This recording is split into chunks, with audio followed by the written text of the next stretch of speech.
Hello বন্ধুরা, কেমন আছেন? আশা করি ভালো আছেন।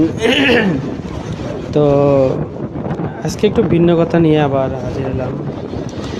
এই যে সেই চলার পথে গল্প করেই, তাই আমার একটা হ্যাবিট বলতে পারেন। ভালো লাগে আপনাদের সাথে চলতে চলতে কথা বলতে, তাই চলে আসছি।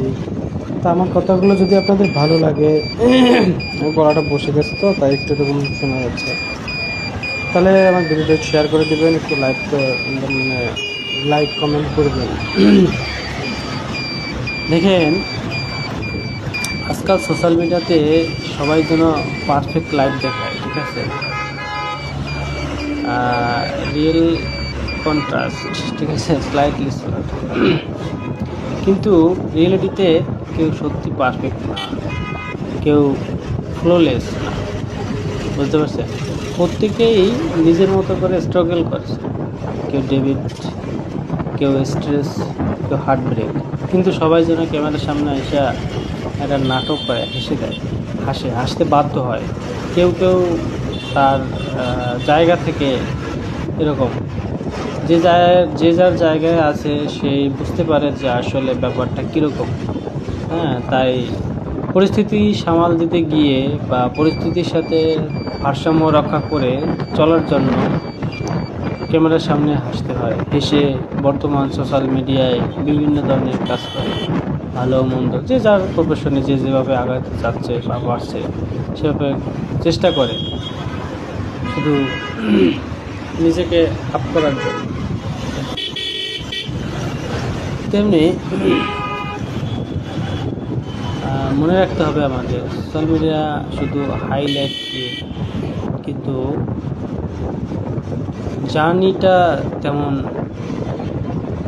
জানে না, কিন্তু রিয়েলিটি সেটাই আসল কিন্তু, ঠিক আছে? যে জার্নিটা করে সেটা কিন্তু রিয়েলিটি, বাস্তব, একদম বাস্তব। আর যে এটা অতিবাহিত করে সে আসলে এটা মর্মটা বুঝতে পারতেছে যে রিয়েলিটিটা আসলে কতটা ইম্পর্টেন্ট। কিন্তু যেমন ধরেন, আজও কিন্তু সকাল হলো, কিন্তু মনে হচ্ছে সব কিছু যেন ওই একই জায়গায় আটকে আছে, ঠিক না? এটা কিন্তু সবাই আমরা মনে হয়, ঠিক আছে? কাজটা করা লাগছে, কারণ কোনো কাজ থাকলে সে কাজটা করা লাগবে, কারণ কি টাকার দরকার আছে।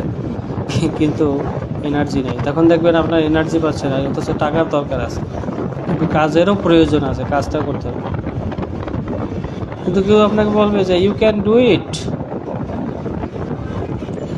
কিন্তু কেউ বুঝবে না আসলে যে তুমি কতটা চেষ্টা করতেছো, ঠিক আছে? তার কাছে সহজ হতে পারে জিনিসটা, সামান্য একটা জিনিস, কিন্তু আদৌ তো তুমি প্রচুর পরিমাণ চেষ্টা করছো, কিন্তু তোমার জায়গা থেকে তুমি আপ করতে পারছো না। এটা জাস্ট একটা রিয়েলিটি, বাস্তব। আমার কথাগুলো যদি আপনাদের রিয়েলিটির সাথে মিলে, তাহলে আমাকে একটু কমেন্ট করবেন, লাইক কমেন্ট করবেন, কারণ আপনারা যদি কমেন্ট লাইক শেয়ার করেন তাহলে কিন্তু আমি কথা বলার আগ্রহটা পাই, আমার আগ্রহটা বাড়ে। তো নেক্সটে আবার কথা হবে, ভালো থাকেন সবাই।